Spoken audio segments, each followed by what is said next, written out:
নমস্কার বন্ধুরা, শুভ সকাল। পুষ্পর বাঙাল হেসেলে আপনাদের সবাইকে স্বাগত। আজ আমি একটা মুখরোচক চাট বানিয়ে দেখাবো, তাও আবার ফল দিয়ে। এখানে আছে শাক আলু, টমেটো আর শসা দিয়ে। এখানে নিয়ে নিয়েছি বেশ কিছুটা ফ্রেশ ধনে পাতা, পুদিনা পাতা, 4টে কাঁচা লঙ্কা আর বেশ খানিকটা আমাদাটায় কাঁচা আমের ফ্লেভারও আসে, টকটক ভাবও আসে। এটার একটা মিহি পেস্ট করে নিয়ে আসছি। দেখুন পেস্টটা কি সুন্দর হয়েছে।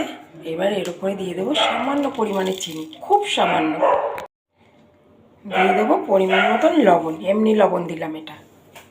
তারপর দিয়ে দেবো এই পেস্টটা, পুদিনা পাতা আর গন্ধরাজ লেবুর পাতা, সঙ্গে যদি হয় ধনে পাতা।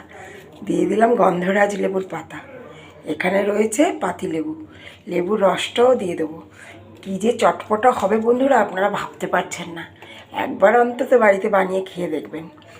এইবার এটাকে হাতের সাহায্যে গন্ধরাজ লেবুর গ্রানটাকে আমি বার করে নেবো। সব কিছু কিন্তু আমি চটকাবো না, গন্ধরাজ লেবুটাকেই আমি চটকাবো হাত দিয়ে।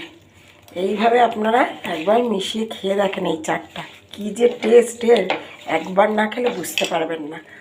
যখন অফিস থেকে সারাদিন পর ফিরে মুখটা সেদ্ধ সেদ্ধ হয়ে থাকে, একবার খেয়ে দেখুন, জমে যাবে খাওয়াটা।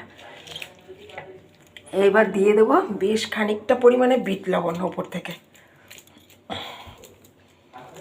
বিট লবণের ঘ্রাণটা খুব ভালো।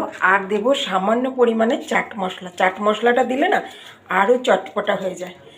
একদম রেডি হয়ে গেছে আমাদের মুখরোচক চাট, তাও আবার ফল দিয়ে, টমেটো দিয়ে, সঙ্গে পুদিনার পাতা। শরীরও ঠান্ডা থাকবে, শসা টমেটোও কিন্তু আছে।